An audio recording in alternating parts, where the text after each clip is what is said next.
Hello friend, आज के इस वीडियो में हम लोग नेस्टेड इफ इल्स को पढ़ेंगे।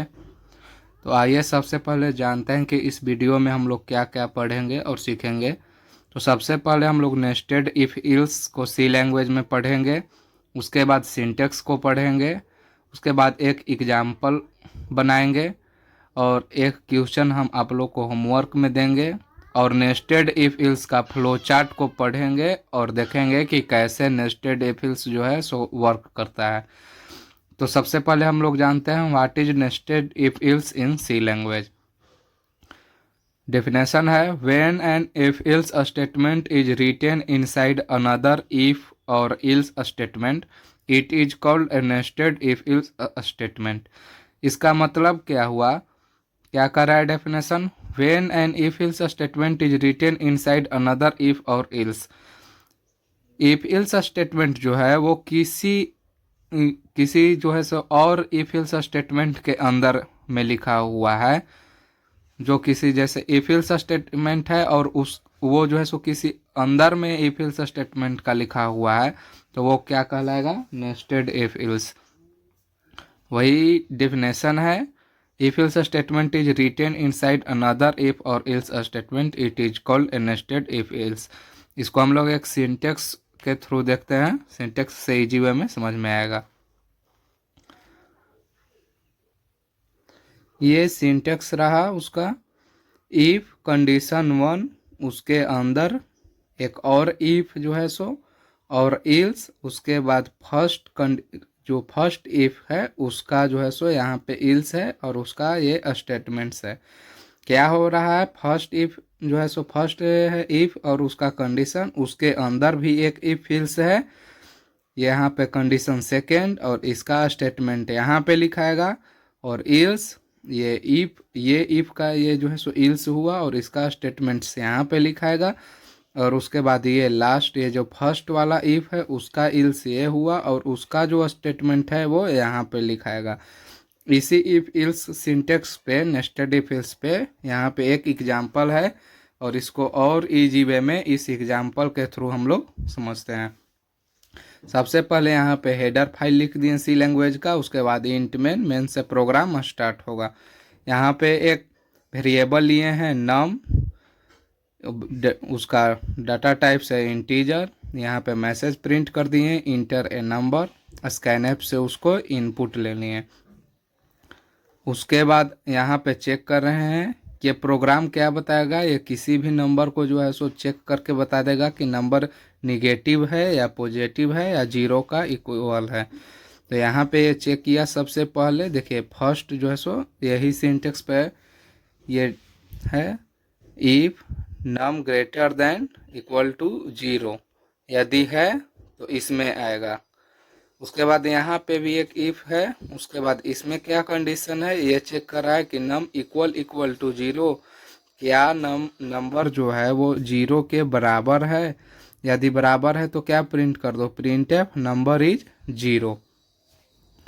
उसके बाद यदि मान लीजिए कि नंबर 0 के बराबर इक्वल नहीं है तो क्या प्रिंट करेगा, ills print F number is positive. क्या प्रिंट करो कि नंबर जो है सो पॉजिटिव है।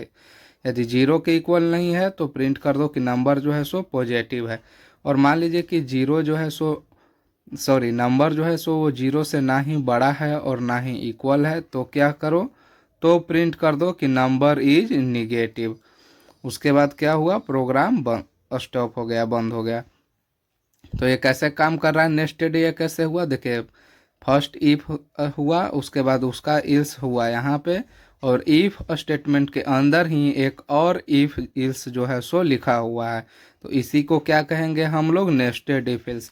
यदि किसी इफ इल्स स्टेटमेंट के अंदर में कोई और दूसरा तीसरा, इसमें आप कितना भी इफ इल्स लिख सकते हैं। मान लीजिए कि इसके अंदर भी आप एक इफ इल्स स्टेटमेंट लगा सकते हैं, उसके अंदर भी आप लगा सकते हैं, कितना भी आप लिख सकते हैं। उसी को क्या कहेंगे, नेस्टेड इफ इल्स। जब एक इफ इल्स के अंदर दूसरा इफ इल्स स्टेटमेंट लिखा हुआ रहे तो उसको क्या कहेंगे, नेस्टेड इफ इल्स।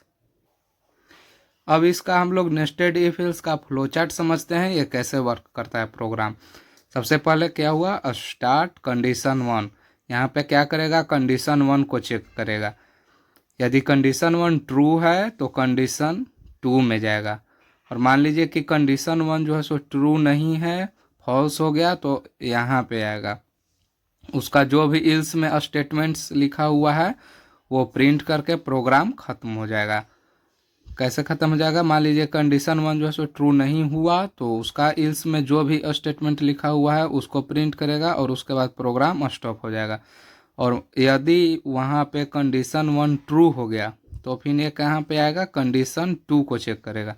कंडीशन 2 को चेक करने के बाद क्या करेगा? उसके बाद ये देखेगा कि कंडीशन 2 जो है सो ट्रू है। यदि ट्रू है तो ट्रू वाला में जो भी स्टेटमेंट लिखा हुआ है उसको प्रिंट कर दो और उसके बाद प्रोग्राम एंड हो जाएगा।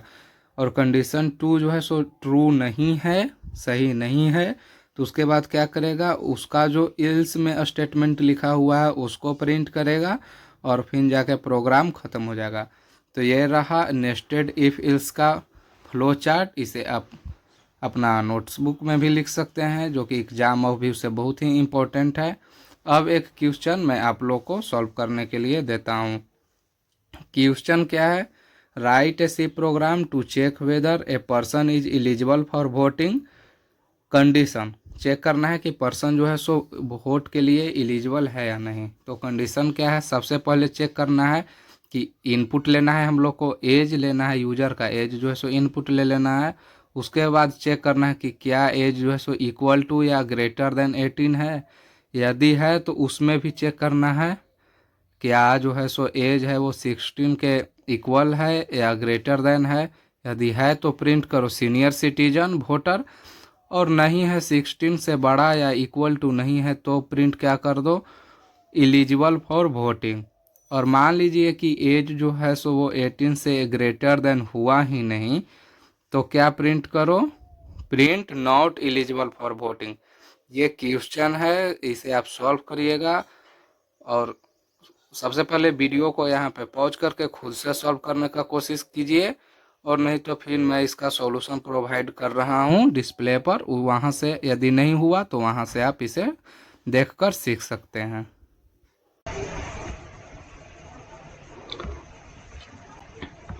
तो यहाँ पे हम लोग आ गए हैं अपने स्क्रीन पे, और अब जो एग्जाम्पल था क्वेश्चन उसको हम लोग सॉल्व करेंगे। तो सबसे पहले हेडर फाइल को लिख देते हैं इंट मेन से प्रोग्राम स्टार्ट होगा।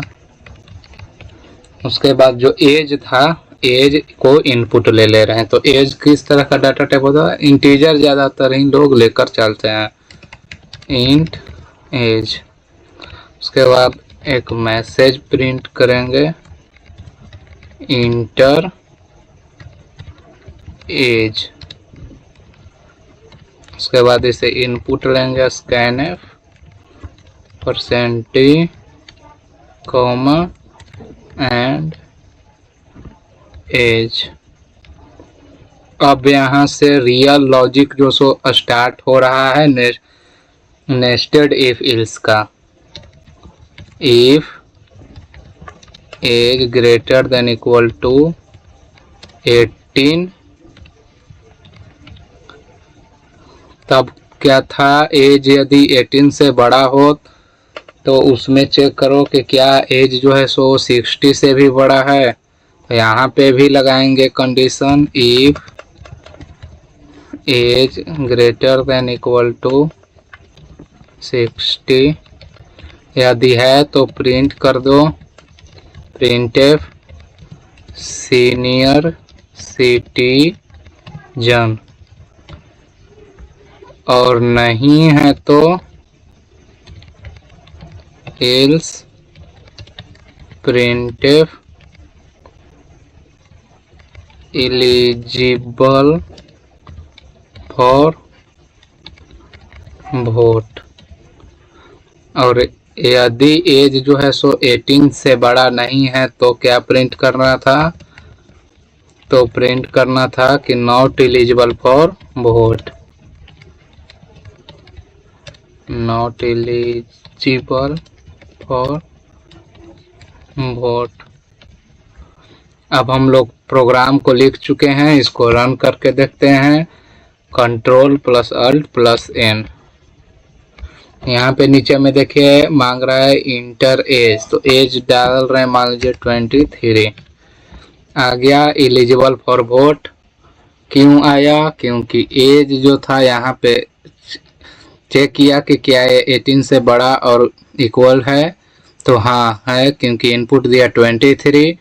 उसके बाद ये देखिए यहाँ पे ये चेक किया, तो यहाँ पे एज चेक किया कि क्या वो जो है सो 60 से बड़ा या इक्वल टू है, तो नहीं था।